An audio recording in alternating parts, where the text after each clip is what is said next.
C'était super. C'est hardcore, hein, sur la côte spatiale. Et voilà, comme ça. Non, mais c'est bien, justement. C'est bien. Alain Damasio, bonjour. Bonjour. Donc on est là pour parler de votre nouvel ouvrage, Les Furtifs, et aussi pour parler de l'actualité, des sciences, de la technologie, du futur. D'accord. Donc on va commencer par Les Furtifs. Donc c'est votre ouvrage le plus proche de notre époque, dans le sens où il est assez réaliste, il est dans un futur qui est pas si lointain que ça. Pourquoi en fait avoir voulu se rapprocher autant de faire de l'anticipation ? En fait, je voulais vraiment faire un livre qui soit une lecture de l'époque. Ça, c'était vraiment une ambition depuis le début. Moi, j'avais été frappé à l'époque par les racines du mal de Dantec. Et je trouve, avant que Dantec parte complètement en vrille, je trouvais que c'était un livre qui arrivait à sentir et à se laisser traverser par les tendances fortes de l'époque. C'était quelque chose qui m'avait marqué. Et j'ai voulu faire ça. Voilà, j'ai voulu essayer de dire, là, je me mets en futur proche, je me mets en 2040. Ce qui est, voilà, 2040, c'est vraiment demain, surtout sur les technologies. Donc je voulais travailler sur une sorte de présent comme ça, hypertrophié, très tendu, très vectorisé par ce qui se passe aujourd'hui, pour qu'on ressente tout ce qui se produit, tous les signaux faibles devenus forts, ou en tout cas poussés vers signaux forts. Et c'était ça l'ambition. Donc j'ai fait quelque chose d'assez réaliste, ouais, pour moi en tout cas. Tout ce qui est dans ce livre, soit est de l'ordre du prototype d'un point de vue technologique, soit d'un point de vue social, est déjà à l'œuvre, mais de façon mineure, de façon un peu cachée. Et simplement, je le rends beaucoup plus visible, quoi. Donc je fais mon rôle d'écrivain de SF qui est pas de peindre le visible, mais de rendre visible, comme pour parler comme Paul Klee. Je crois que c'est vraiment l'ambition. On voulait un peu parler de votre écriture, notamment de la ponctuation qui est très importante dans toutes vos œuvres, mais notamment ici où il y a à chaque fois il y a des signes de ponctuation qui sont utilisés de manière assez étrange. Est-ce que vous pourriez expliquer le but de ces signes de ponctuation ? Déjà, moi je pars du principe qu'en littérature, on a une ampleur de possibilités qui est souvent sous-estimée ou sous-utilisée. Et parmi ces possibilités, il y a la ponctuation. Bon, il y a plein d'autres choses, hein. Il y a le côté vraiment optique des lettres, il y a le côté mise en page, il y a l'utilisation des espaces blancs, etc. Mais la ponctuation, c'est une des ressources les plus fortes, quoi. Donc, dans ce livre-là, j'avais l'idée assez vite que, voilà, je voulais, comme c'est en polyphonie, donc on a une narration à la première personne, mais sur 6 personnages principaux, j'avais l'envie de pas simplement démarrer par un signe qui les caractériserait, mais d'avoir une entrée à l'intérieur du texte. Donc là, parfois c'est des sortes de petits brins d'herbe, parfois c'est un point, effectivement, qui est flottant, comme pour l'orca.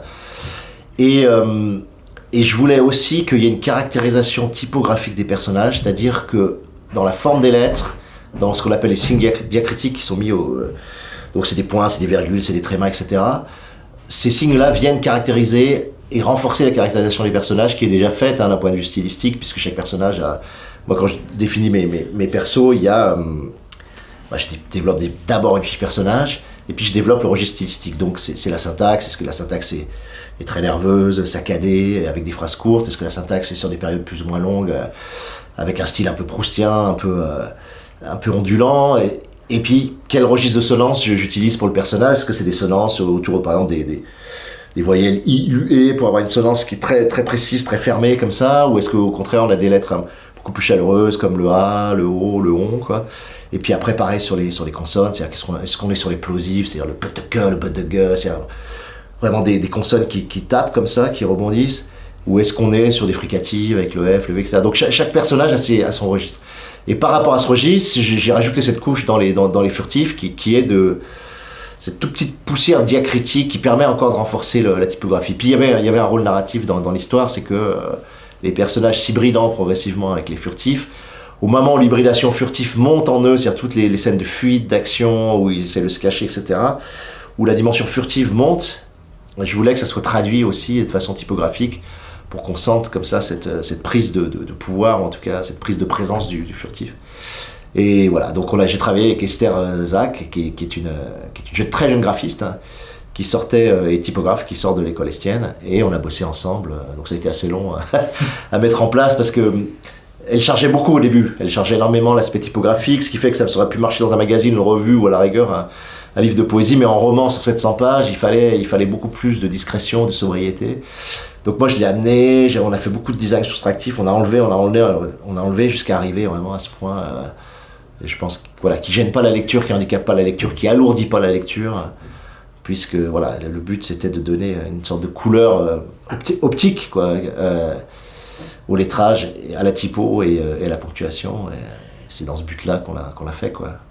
Et justement, c'est pas aussi chargé en fonction des paragraphes et de la... Bien sûr, ouais. Il y a des paragraphes absolument pas chargés, c'est-à-dire que le personnage est en état normal, mais quand la fièvre furtive ou la présence furtive monte en eux, là, tout d'un coup, ça l'amplifie. Donc, on a réglé tout le long c'est vraiment comme une symphonie où vraiment t'as une musique de fond comme ça, et tout d'un coup, tu fais monter le sax ou tu fais monter les guitares.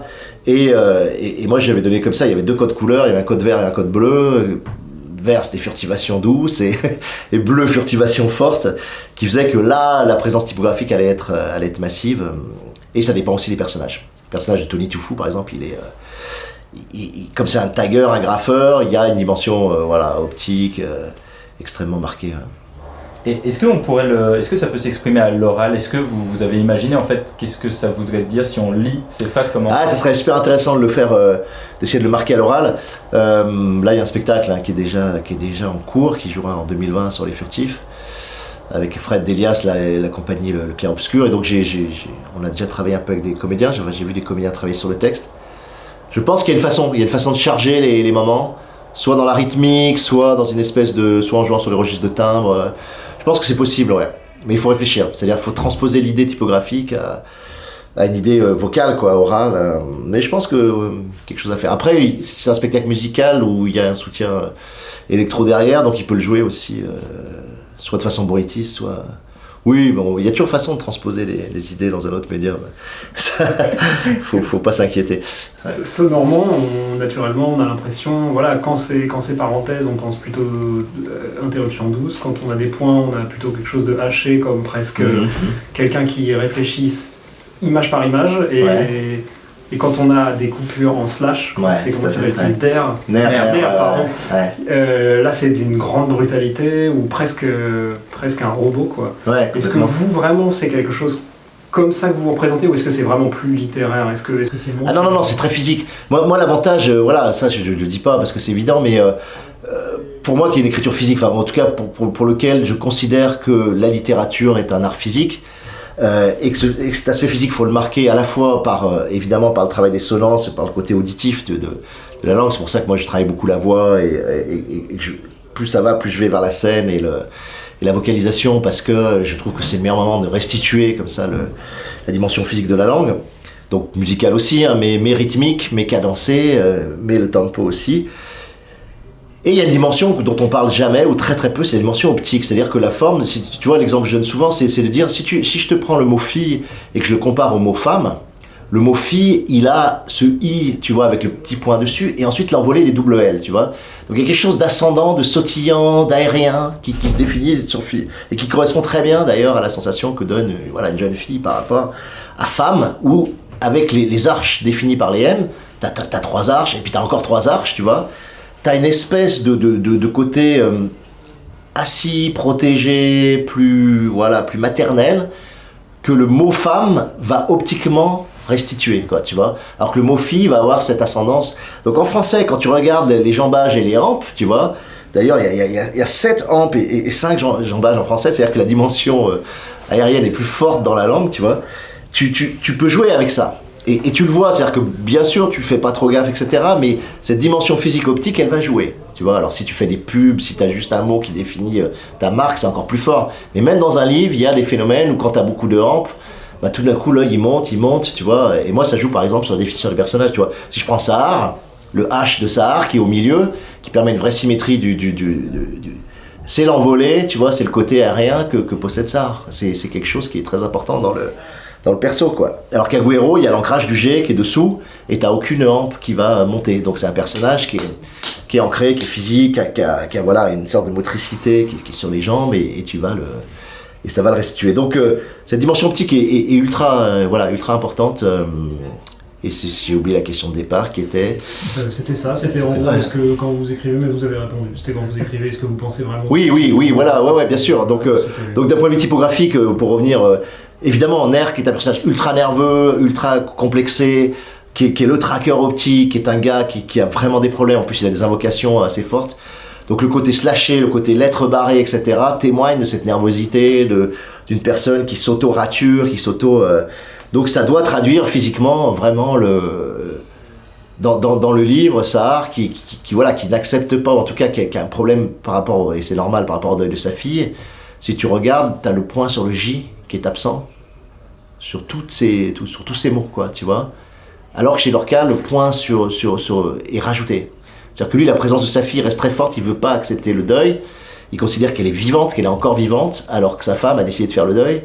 Et le point est retiré, tu vois. Donc il y a vraiment un travail assez fin qu'on a fait avec Esther là-dessus pour dire, voilà, c'est pareil, la barre DF sur Sahar, si tu regardes, la barre DF est enlevée, tu vois. Donc c'est tout un boulot sur les glyphes, on a repris la police Garamond, on n'a pas voulu modifier la police, on a gardé, il y a à peu près 1000 glyphes, hein, la police Garamond, c'est une des plus complètes qui existent. Ce qui fait que d'ailleurs c'est impossible à faire en ePub ou pour l'instant en e-book parce qu'on n'a pas les polices qu'il faut. Mais voilà, c'est très très précis et ça a été un long boulot. Ouais.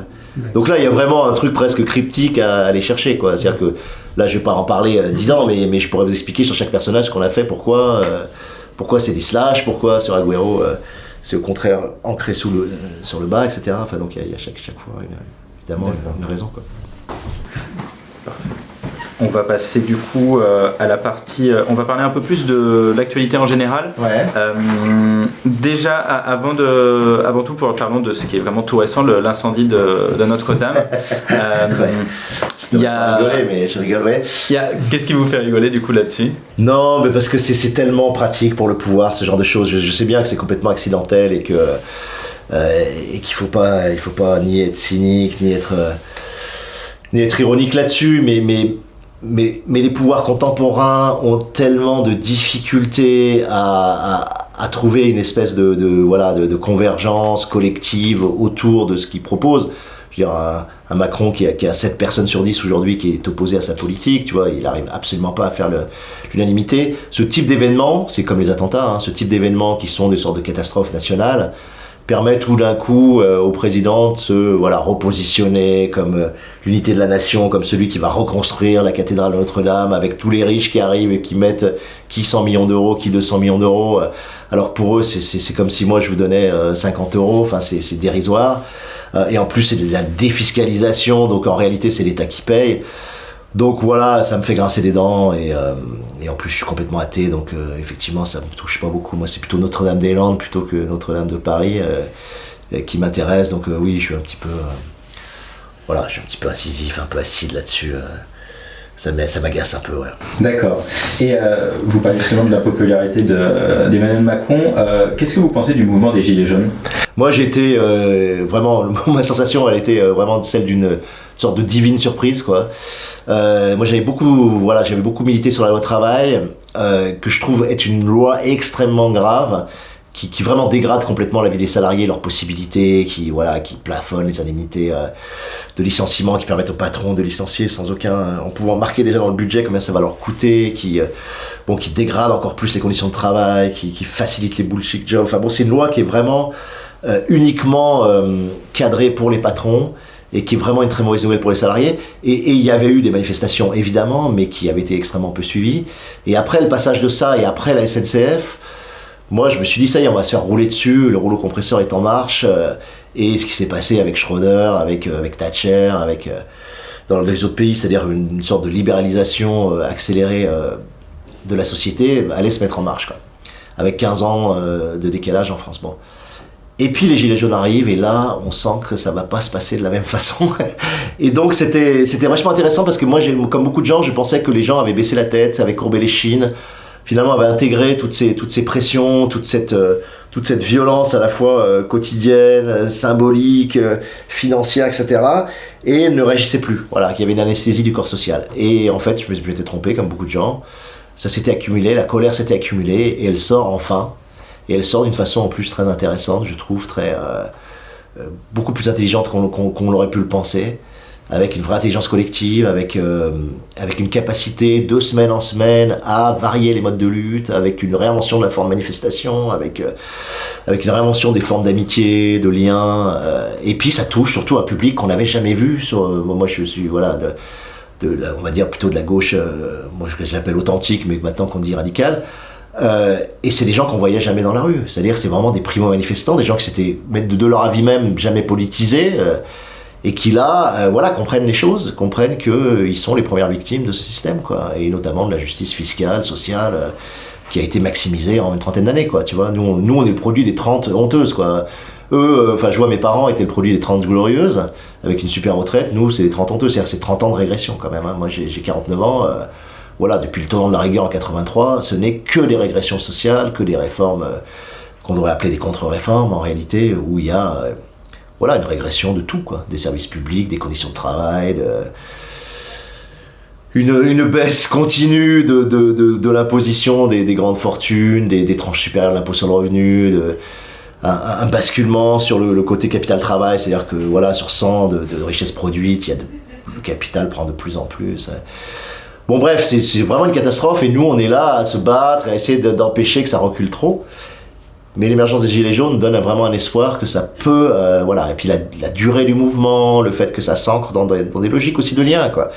Donc moi je suis extrêmement favorable à ce mouvement, j'aime beaucoup le fait que c'est un mouvement très hétéroclite, justement, incluant des gens, d'extrême droite aussi, d'extrême gauche, du centre, des gens qui n'ont pas été politisés, mais qui se retrouvent dans cette idée que, on peut plus supporter de se faire marcher dessus par une toute petite oligarchie, et puis un groupe qui représente 5 à 10% de la population, et qui a accumulé des richesses considérables pendant une trentaine d'années, quoi. Et justement, dans Les Furtifs, vous évoquez beaucoup les luttes.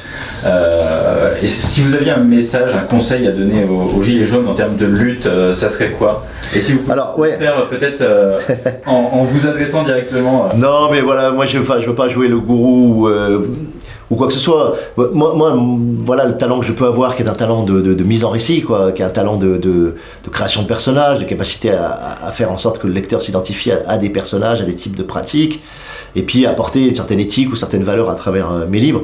Là, il se trouve que j'ai participé à un recueil sur les Gilets jaunes qui va sortir là, le 23 mai au Diable Vauvert, avec, une trentaine d'autres écrivains. Et dans la nouvelle, je ne vais pas dévoiler la nouvelle, mais la nouvelle que j'ai faite, qui s'appelle 3 nuances de jaune, justement, j'essaye de proposer des pistes, et je pense que c'est mon rôle en tant qu'écrivain de science-fiction, c'est-à-dire qu'on a une créativité, c'est notre travail d'être créatif chaque jour. Et là, je propose des pistes, à la fois des pistes, j'ai envie de dire, douces, pacifistes et fondées sur le lien, l'articulation du lien.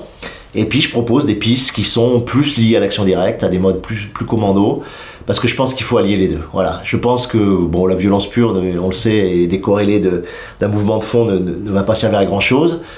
On sait que le côté purement bobo, bisounours, les manifestations sages ne suffisent pas non plus. C'est vraiment l'articulation entre ces deux modes de lutte qui peut produire vraiment des effets intéressants. Et c'est ce que j'essaye de montrer dans la nouvelle. Donc il faudra lire. Mais il y a plein de pistes, je pense que, surtout dans le roman des Furtifs, là j'en montre beaucoup. C'est-à-dire que on a un défaut, je pense, dans les luttes militantes, c'est que souvent, c'est très ritualisé. Et on reproduit des schémas qui fonctionnent, comme la manifestation déposée en préfecture ou des occupations de lieux, mais les modes de lutte sont relativement étroits et peu variés. Voilà. Donc, moi je l'ai dit parfois, quand tu regardes un mouvement comme ACT UP dans les années 90, qui a beaucoup inventé sur les modes de lutte, ou même ce qu'a fait Greenpeace, qui a beaucoup varié. Alors parfois ils rentrent dans une centrale nucléaire, parfois ils empêchent un bateau de déchets radioactifs d'accoster, parfois ils arrêtent des trains, parfois ils arrêtent Roland Garros sur un match pour dénoncer telle ou telle chose. Donc il y a des modes de lutte variés, et ça, je trouve que c'est notre boulot en tant qu'écrivain aussi, de dire tiens, si on essayait ça, si on tentait ça, si on tentait ce type d'action directe, si on tentait ce type de... renouveler les formes de lutte, ça me paraît extrêmement important. Et si on peut amener une petite pierre, nous, en tout cas, de notre point de vue, à ce qui se passe, c'est en créant dans cet axe-là. Ouais. D'accord. Et dernier point d'actu, avant de passer plutôt au futur, dans Les Furtifs, en fait, c'est quand même l'histoire d'une acceptation un peu de l'inconnu, de l'autre. Ouais. Et dans le livre, il y a un personnage qui fait une comparaison avec les migrants, notamment. Il y en a un autre qui fait une comparaison avec notre rapport au monde animal et végétal. C'est quoi pour vous les furtifs? Du coup, c'est l'acceptation de quoi? C'est la symbolique de quelle acceptation? Les furtifs, c'est... d'un point de vue très, très, très conceptuel et général, c'est l'acceptation de l'altérité, quoi. C'est l'acceptation de ce qui n'est pas nous. Voilà. C'est l'outre-soi, j'appelle ça. C'est-à-dire, c'est vraiment l'acceptation de toutes les formes d'altérité possibles, donc en particulier naturelles, c'est-à-dire les autres formes de vie, le végétal, l'animal, le microbe, j'ai envie de dire le champignon, etc. C'est-à-dire de se dire, il y a d'autres formes de vie, respectons-les, mais non seulement respectons-les, mais apprenons à nous corréler, à renouer avec elles. Voilà, apprenons à retisser avec elles, parce que toute la modernité a été fondée sur cette coupure entre les vivants non humains et les vivants humains, quoi. Et ça, je pense que c'est la grande absurdité des 2 derniers siècles, et on se bat aujourd'hui pour essayer de retrouver ce nouage, cet entrelac. Et puis, évidemment, ça peut être interprété d'un point de vue métaphorique sur le rapport aux migrants, qui est voilà, le rapport à l'étranger, quoi. Donc, mais surtout pour moi, vraiment, c'était l'idée de dire, je vais créer les êtres qui sont l'incarnation de la plus haute forme de vitalité possible. Et je les ai définis vraiment comme ça a été vraiment à l'origine du projet. Et de dire, si l'homme arrive à se réhybrider avec ces formes-là, alors la dévitalisation qu'on subit aujourd'hui, moi en tout cas je considère dans nos sociétés contemporaines occidentales, et qu'on subit par l'espèce de couplage avec le technococon, ce que j'appelle le technococon, c'est-à-dire cette espèce d'enveloppe technologique qui nous aide, qui nous outille, qui nous fluidifie la vie. Si on arrive à déchirer ce technococon un peu, à retrouver un dehors et à se réarticuler avec le vivant, on évitera ces phénomènes que je trouve moi d'anesthésie ou en tout cas de perte de vitalité qui sont pour moi pourtant la plus belle forme de ce que l'humain devrait toucher, quoi, devrait atteindre, quoi. Donc on va parler un peu justement des technologies d'aujourd'hui et de demain. Je vais d'abord commencer par vous donner différents objets technologiques et vous allez juste me dire ce que vous en pensez, si vous l'utilisez, pourquoi. Ok, c'est cool. Donc je vais vous proposer, je vais vous donner donc, des objets technologiques et vous allez nous dire ce que vous en pensez, si vous les utilisez, pourquoi. Donc on commence. Le portable. Ça, indispensable pour moi, surtout en déplacement. C'est mon point d'entrée même dans le monde numérique, parce que moi je communique par le mail. C'est aussi mon outil de travail, au sens où quand je m'isole pour écrire à la montagne, la plupart du temps, j'ai ça. Et c'est surtout la magie absolue du traitement de texte, quoi. Qui a changé, qui a empuissanté énormément mon écriture. Moi je suis quelqu'un qui corrige énormément, qui rature énormément. Et au début je travaillais sur cahier. Et quand j'ai commencé évidemment à travailler en traitement de texte, ça fait longtemps maintenant, 25 ans, et que j'ai commencé à pouvoir intervertir l'ordre des phrases, raturer, reprendre, etc. Et que la phrase soit toujours très pure, très linéaire, et que je peux voir le rythme, la cadence et comment ça fonctionne, le traitement de texte m'a sauvé la vie, quoi. Donc c'est l'outil numéro 1. Et puis c'est aussi l'outil de recherche d'informations. Et quand tu travailles sur et les technos contemporaines et que tu vas piocher dans Wikipédia en permanence pour écrire, c'est l'outil d'empuissantement numéro 1, on va dire. Ça j'ai pas. Ça, c'est toujours, pour moi, c'est magique.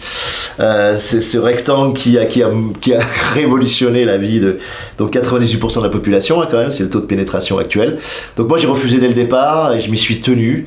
Au début, pour une raison très simple, c'était que je ne supportais pas l'idée d'être géolocalisé en permanence par un outil qui était, au départ, défini comme un outil de communication. Et de façon secondaire, c'est devenu un outil de géolocalisation, donc c'est un outil de tracking, extrêmement puissant, extrêmement fort. Et après, il y a une deuxième raison, c'est que je considère que je passe déjà un temps fou sur les réseaux, sur les écrans et en rapport avec une technologie au quotidien. Si j'avais en plus ça dans la poche, ça veut dire que en gros 95% de mon temps éveillé serait corrélé à une technologie. Or, je pense que le décrochement, la déconnexion est fondamental et surtout pour moi qui a un travail d'imaginaire très fort. Moi, j'ai besoin de voir les gens, j'ai besoin, quand je suis dans la rue, de lever la tête, quand je suis dans le métro, de regarder comment les gens se comportent. J'ai besoin d'analyser les comportements, j'ai besoin de recevoir ce qu'est une société, ce qu'est une psychologie, comment les comportements des gens évoluent, etc. C'est mon travail d'écrivain. Moi, j'ai besoin d'être une éponge, d'être un buvard de ce qui se passe. Et si j'ai le nez là-dessus, je vois rien, quoi. Voilà. Donc, dès que je quitte chez moi, il faut que je lève la tête. Voilà. Donc, ça me permet d'être corrélé en dehors en permanence. Je ne te parle même pas des balades en nature que j'adore faire, etc. dans les calanques. Mais ça, c'est le premier vecteur d'empêchement du rapport au monde et du rapport direct au monde. Donc, ça, je l'ai banni, quoi. Voilà. Ensuite. Waouh, ça c'est du Google. Ouais. Google Home ou c'est lequel? C'est ça. Ouais. Donc ça c'est l'avenir. Voilà, ça c'est l'avenir et c'est le danger numéro 1 de l'avenir pour moi. C'est-à-dire que c'est l'intelligence artificielle personnalisée, interface vocale. C'est-à-dire tu parles en langage naturel, ça te répond aussi en langage naturel. Donc on revient à l'interface ultime pour l'être humain qui est le langage. Donc ça c'est le rêve des GAFA et tous les GAFA bossent là-dessus. Pourquoi? Parce que c'est la convergence de tout sur une seule interface. Voilà. Aujourd'hui, on se balade sur 5 écrans, sur je sais pas combien d'interfaces différentes, des interfaces tactiles, des interfaces optiques, des interfaces vocales aussi. Mais là, ils essayent d'obtenir la convergence. En plus, ça permet de tout enregistrer, toutes tes datas en permanence, même le FBI l'utilise pour des crimes maintenant. Et surtout, ça va permettre ce que moi je condamne énormément dans les furtifs, en tout cas dont je montre les perversions extrêmes dans les furtifs. C'est-à-dire que le premier rapport qu'on aura au monde passera par l'intelligence artificielle personnalisée. Donc c'est cette espèce de jumeau digital ou de l'alter ego digital sur lequel on va projeter psychologiquement très rapidement, au même titre que nos animaux domestiques, on va projeter nos fantasmes, nos envies, nos besoins, etc. Et on aura du mal ensuite, bien sûr, à s'en passer et à comprendre que notre copine, que notre père, ne sache pas tout sur nous et tout ce dont on a besoin, comme le sait l'intelligence artificielle personnalisée. Donc ça, c'est le piège psychologique, sociologique, à mon avis, majeur du futur. Mais je pense qu'il faudra bien 20 ans pour arriver à avoir la fluidité dont on a besoin pour que ça marche vraiment aujourd'hui, à part demander la météo et te passer les Rolling Stones, ça sert pas à grand chose. Mais ça, c'est big danger, ouais.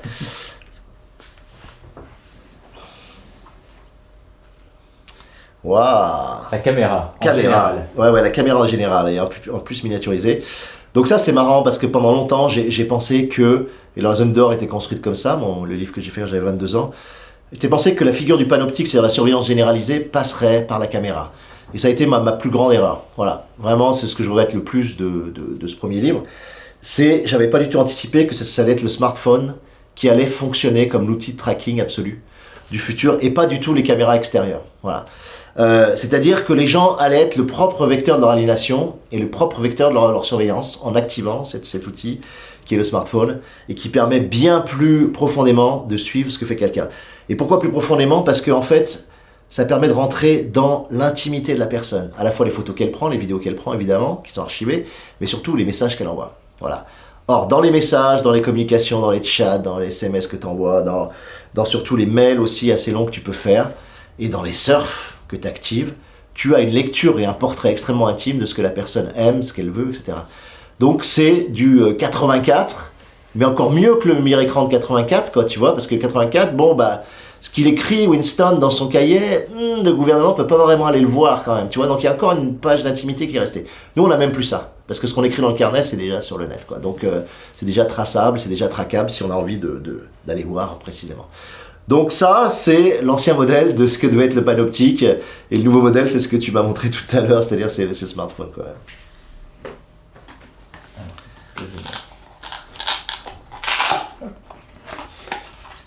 Voilà, ça... Je crois qu'il était pas. Je sais plus comment ça se. Ah, c'est la VR. Voilà. Ouais, la VR. Ça, c'est intéressant aussi. Voilà. Donc la VR, donc réalité virtuelle. Moi, je pense que c'est une technologie bâtarde et intermédiaire. C'est-à-dire que c'est comme l'a été, par exemple, le CD a été une technologie intermédiaire. Voilà, il y a eu beaucoup de technologies intermédiaires comme ça.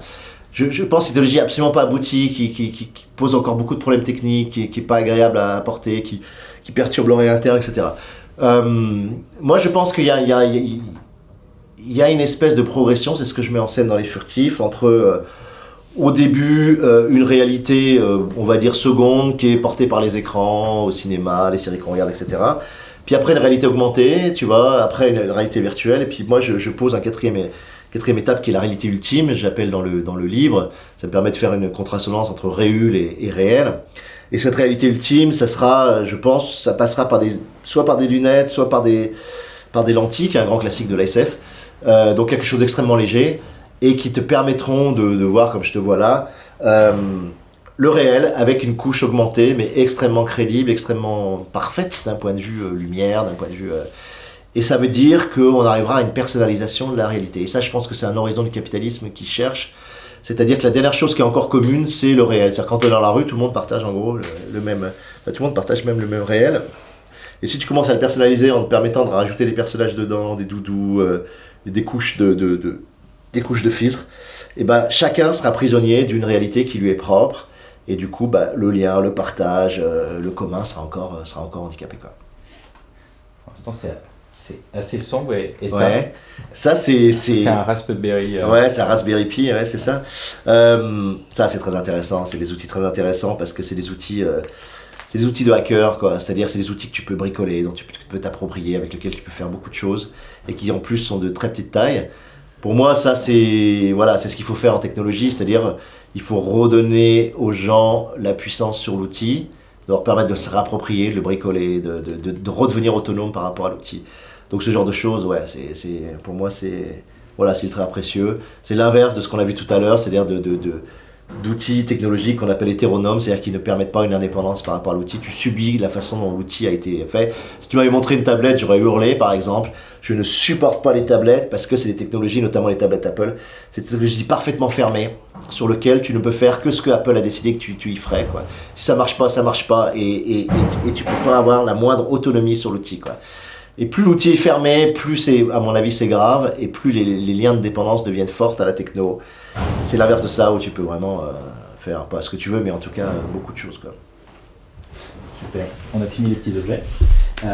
Et justement, ça peut être... Très bonne idée. Bravo les gars, vous avez bien bossé. Non, c'est une super idée. Ouais. Et justement... Et on va vous le piquer, ça, vous allez voir. Et justement, on parlait donc de la réule, donc cette réalité ultime. Ouais. Dans les furtifs, ces objets justement, ils sont un peu dépassés. Donc il y a ces lentilles, mais il y a aussi ces bagues, qui sont des sortes de ces bagues et ce bright phone. C'est un peu les objets de demain. Et on a l'impression que dans l'idée, la technologie sera de plus en plus individualisée, c'est ça? Bien sûr. Alors. Bon là, j'ai pas l'impression de faire en plus un saut d'originalité là-dessus parce que pour moi c'est des tendances lourdes et évidentes. C'est-à-dire c'est une tendance à la miniaturisation déjà des outils. Moi je suis désolé mais le smartphone je trouve pas ça pratique. Tu vois les gens d'ailleurs comment ils s'en servent et tout. C'est une sorte de semi-écran, c'est ni la taille d'une carte de crédit qui est un coup de génie de design, hein, c'est vraiment la taille de la main et c'est un peu trop gros, c'est pas assez gros non plus. Tu vois les gens ils sont obligés de le poser sur la table, le mettre dans la poche. On sent que c'est la merde à manipuler. Non mais honnêtement, c'est pas du tout une réussite de design contrairement à ce qu'on raconte, quoi. C'est comme le CD. Le CD c'est soit trop gros, soit pas assez gros, quoi. Soit c'est le vinyle, soit c'est la clé USB ou l'immatérialité, mais c'est un format à la con, quoi, tu vois. Donc pour moi le smartphone, voilà, c'est mon avis. Alors tout le monde va hurler, mais c'est un format à la con. Et je suis convaincu que dans le futur, il va y avoir déjà un micro piercing, c'est-à-dire qu'on aura un tout petit piercing ici qui servira de micro.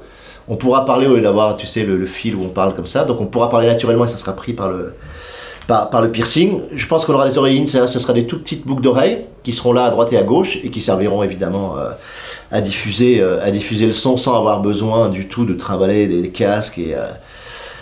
Et aussi, je pense qu'il y aura la bague. Voilà. Je pense que la bague est quelque chose d'extrêmement individuel, qui est très dur à enlever, donc ça permet de vraiment le sécuriser, à moins de te couper le doigt ou vraiment de t'agresser. Il y aura aussi les bracelets, je pense, qui seront des disques durs comme ça, mais la bague portera l'identité et permettra de contresigner tout et n'importe quoi. Tu payeras avec la bague, et toute ton identité, ton numéro de sécu sera dessus, et ça fluidifiera à peu près tout dans les échanges, même pour passer les contrôles à l'aéroport. Ça, les gens, comme ils sont acheteurs de la simplification de leur vie, ils vont être capables de troquer leur vie privée pour une fluidification encore supplémentaire de leur existence. Et puis cette bague, moi, bon là c'est un peu SF par contre, je considère que quel que soit l'endroit où tu te places, elle va diffuser sur un mur comme tu veux, sur n'importe quelle surface plane, et on vit dans des surfaces planes, donc des murs, la table, etc. Elle diffusera, il n'y aura plus besoin d'écran. Voilà, c'est à partir de la bague que tu vas diffuser. Donc ça c'est mon intuition. Alors je pense que les designers ils vont vouloir, des fois ils pompent, hein, ils aiment bien. On m'a dit déjà que c'était bien pour le design que je racontais. Voilà, donc miniaturisation, proximité de la technologie. Côté, ça ne fait plus qu'un avec nous. Alors les gens ils disent oui mais ça va rentrer dans le corps, etc. Non, je crois pas vraiment, à part certaines personnes qui vont se pucer.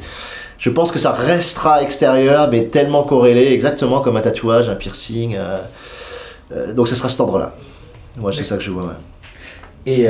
Et puis les lentilles, hein, évidemment, j'oublie les lentilles qui seront des disques rétiniens et qui te permettront d'accéder à la réalité augmentée.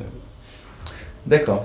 Et juste justement sur on parlait du Raspberry, la manière de pouvoir détourner les usages. Au final, on dit souvent que une des forces du capitalisme, c'est d'englober les externalités, mais en même temps, c'est un peu ce que vous proposez dans les furtifs aussi, la réappropriation, le détournement d'usage. Donc ça veut dire qu'il ne faut pas rejeter les technologies. Il y avait l'exemple de, je ne sais pas si vous avez vu cette application, ça fait pas mal de temps déjà, Clammer, qui permettait, c'est une réappropriation d'usage d'objets que vous critiquez. Donc est-ce qu'il faut vraiment les rejeter ou est-ce qu'il faut... Ah non, moi j'aimais dire qu'il fallait rejeter la technologie. La technologie, elle est consubstantielle à l'existence humaine et même à son développement, quoi. C'est vraiment, quand tu regardes quand tu regardes un philosophe comme Sloterdijk ou les anthropologues, ils t'expliquent que justement c'est la création de techniques qui nous fait sortir de l'animalité et qui nous amène dans l'humanité. Donc le processus même d'hominisation ne fait qu'un avec l'acquisition de techniques et son développement, quoi. Tu vois, c'est à partir du moment où on prend un bâton, on jette une pierre à distance, ou on commence à s'aménager un espace spécifique, comme dit Sloterdijk, une sorte de couveuse entrouverte où on va permettre de développer les enfants et les protéger.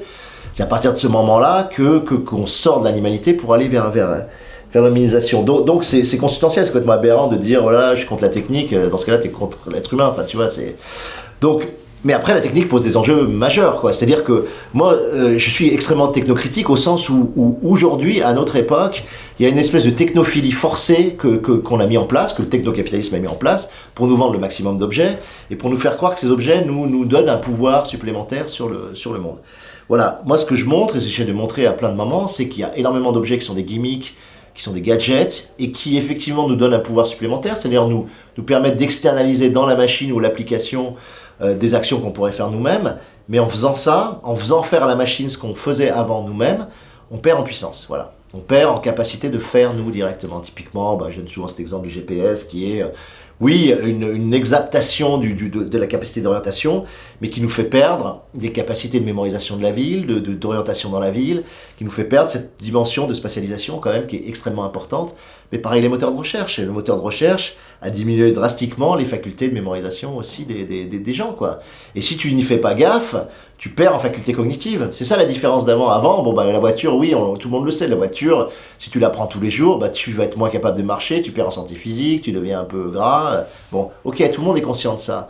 Mais on n'a pas compris encore que les technologies informatiques ont produit la même chose sur nos facultés cognitives. C'est-à-dire que nos facultés de mémorisation baissent, nos facultés d'être capable de gérer son agenda dans la journée baissent, nos facultés de calcul baissent, nos facultés même de créativité baissent parce que tu as besoin d'éléments mémoriels pour créer, quoi. Voilà, donc ça, il faut être extrêmement conscient. Donc moi, je parle beaucoup de ce critère pouvoir-puissance, de dire, voilà, il y a deux courbes. Il y a une courbe d'augmentation du pouvoir qui, maintenant, se croise avec une courbe d'appauvrissement de la puissance. Donc si tu n'es pas conscient de ça, tu peux très vite avoir une humanité qui est une humanité d'animal de zoo et qui a besoin d'être épaulée en permanence par la machine pour arriver à faire la moindre tâche ridicule, tu vois. Mais est-ce que du coup, est-ce que ça veut dire qu'il faut encadrer les technologies, les GAFA, ou non, est-ce que c'est les technologies en tant que telles qui sont... Non, c'est vraiment un problème philosophique et psychologique, quoi. Tu vois, c'est un problème d'éthique, c'est un problème de comportement, c'est un problème d'appropriation aussi. Donc il y a cette histoire pouvoir-puissance, c'est une prise de conscience importante.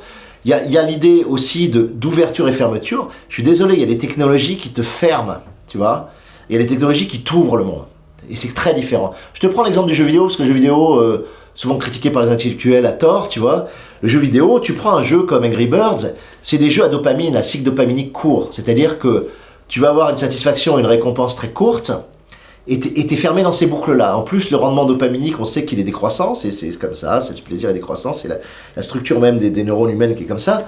Et du coup, tu es obligé de plus en plus jouer pour obtenir le même degré de satisfaction. Et surtout, voilà, ça t'abrutit complètement. Voilà, c'est des boucles d'addiction débiles.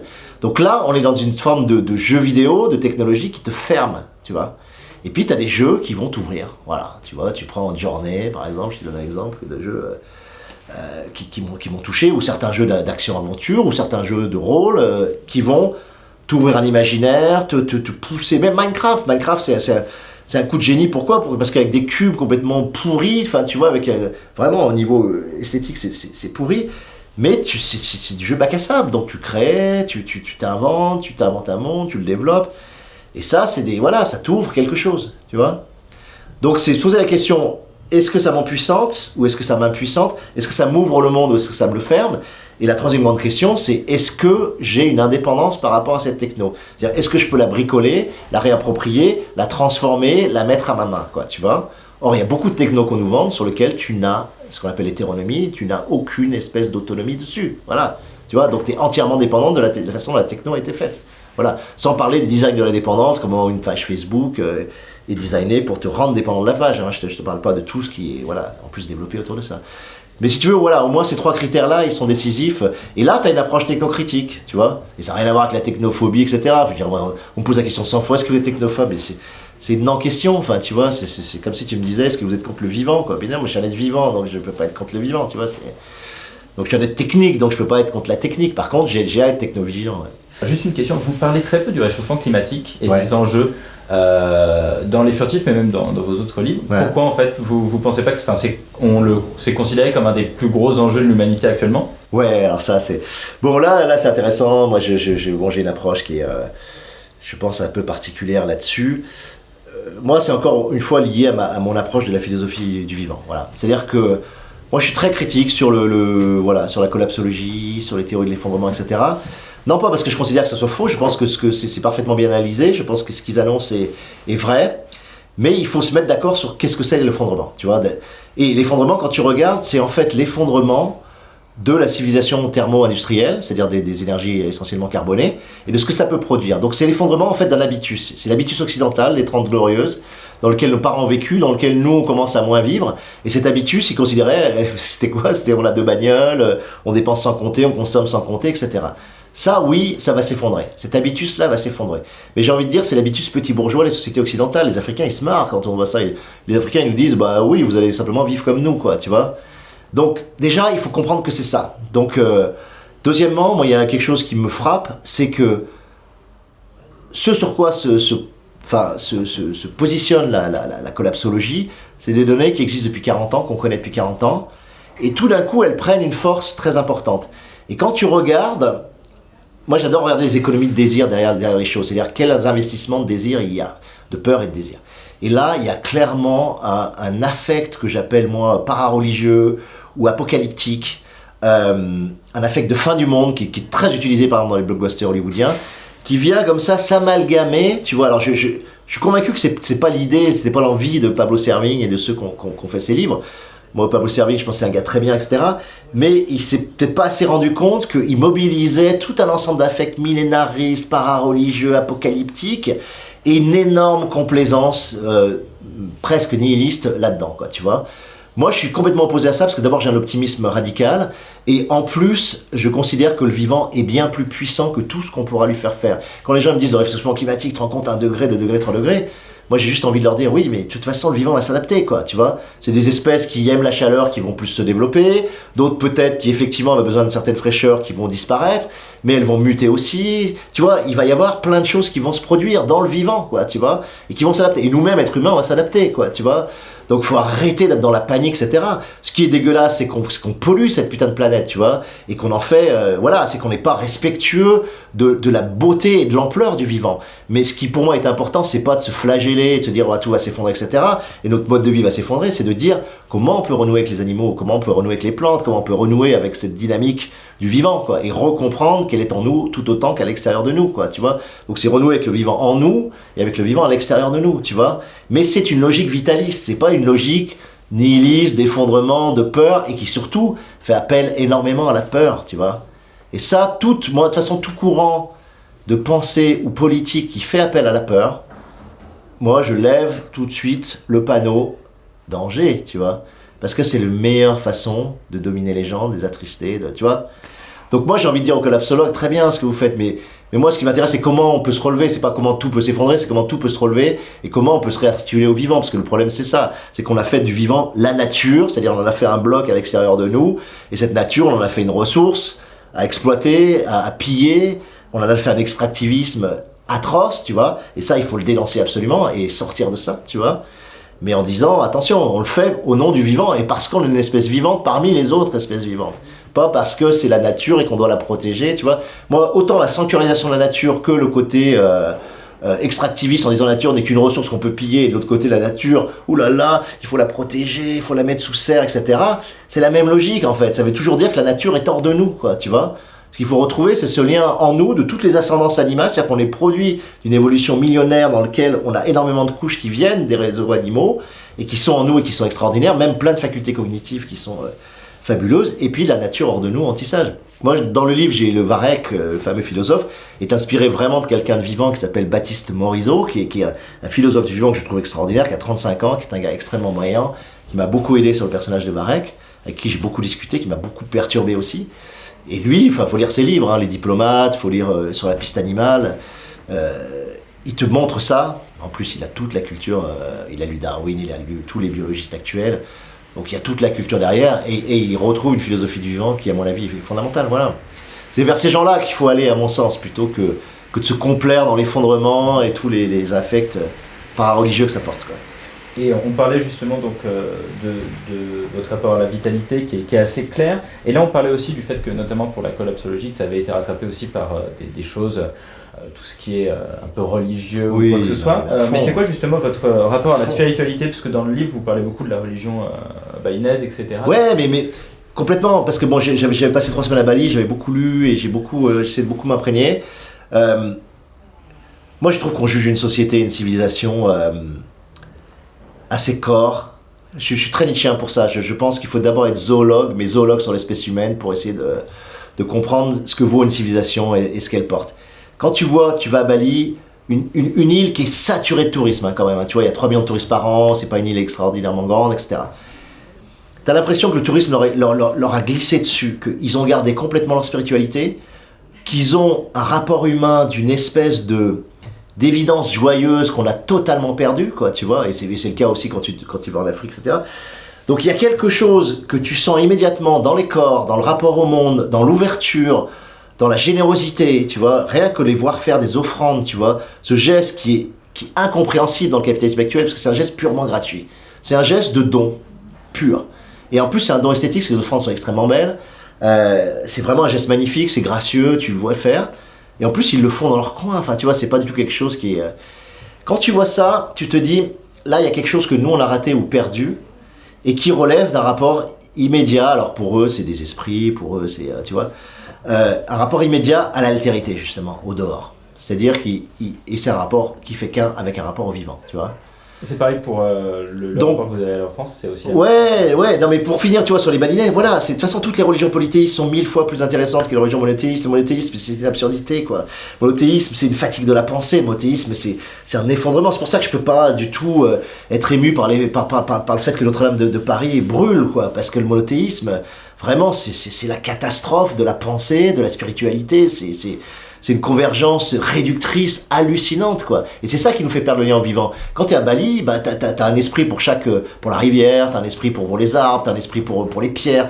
Alors tu te dis oui, c'est de l'animisme, etc. Mais oui, mais la nature est animiste elle-même. Je veux dire, une plante, elle sent, elle éprouve. Une plante, elle pousse, elle cherche la lumière, tu vois. Et là, maintenant, on commence à voir que les arbres communiquent entre eux, etc. Il nous a fallu combien de temps ?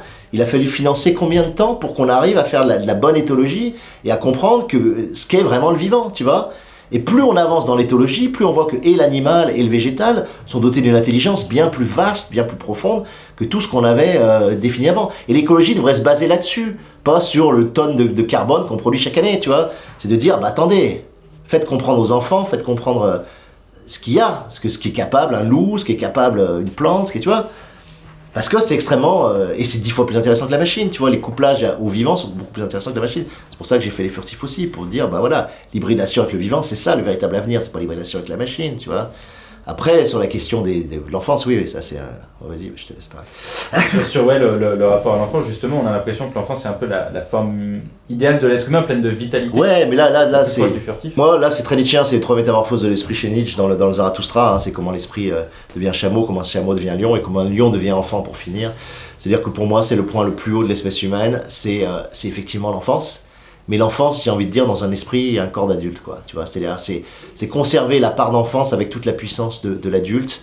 C'est-à-dire, garder cette part métamorphique, cette part de joie profonde, cette part de créativité profonde, cette aptitude fondamentale au jeu aussi, tu vois. Et ça, c'est ce qu'il y a de plus beau pour moi dans l'être humain. D'où le fait que voilà, la ligne de fuite, en tout cas la ligne d'horizon et de perspective du roman est sur l'enfance, évidemment, quoi. D'accord. Et donc, dernière question, en juillet, c'est les 50 ans de l'homme sur la Lune, ouais. On appelle l'homme sur la Lune. On se posait la question, c'est quoi, comment vous imaginez l'état de la conquête spatiale humaine dans 50 ans ? Je pense qu'il ne se passera rien, vraiment, quoi. Je pense que on s'est totalement gouré là-dessus. C'est comme la robotique, tu vois Asimov, le cycle des robots, etc. La robotique, c'est une catastrophe totale en réalité, si t'es honnête, si tu mets de côté toutes les promesses qu'on a. C'est-à-dire qu'on a toujours pas un robot qui est capable de marcher sur une plage de galets un peu chaotique, sans se casser la gueule. Enfin, je veux dire, un robot bipède capable de faire ça, quoi. Les quadrupèdes, ils y arrivent, mais... Donc, la robotique, à part faire des robots d'usine, a été une catastrophe. Donc, toute la prospective qu'on a depuis 50 ans sur la robotique s'est avérée fausse. Voilà. Je pense que sur la conquête spatiale, on n'a rien fait. Pareil, depuis 69, en réalité, on n'a rien fait. C'est la vérité, quoi. On envoie des sondes sur Mars et des petits robots rovers sur Mars, mais honnêtement, c'est purement dérisoire, quoi. Ça n'a aucun intérêt, quoi. C'est pour ramasser des morceaux de cailloux, etc., pour voir que oui, effectivement, il aurait pu avoir une forme de vie avant, parce qu'il y avait de la glace. Bon, c'est nul, voilà. Non, mais franchement, c'est nul, quoi. C'est nul en termes de vaisseaux spatiaux, c'est nul en termes de prospection, donc il se passera rien. On enverra peut-être un être humain sur Mars, quoi, ou 2 ou 3. Et puis voilà, ça sera à peu près aussi inutile que ce qui s'est passé sur la conquête de la Lune, c'est-à-dire qu'ils plantera un drapeau américain ou européen ou russe, et puis on rentrera chez nous, quoi. Voilà. Non, il se passera rien du tout, quoi. Voilà. Mais c'est là que, si tu veux, que la technophilie, la technophorie, tout le baratin d'Elon Musk, etc., c'est du bullshit. Et moi je te le dis, je suis auteur de SF, c'est des choses, tu vois, les planètes opéra, je sais ce que c'est, quoi.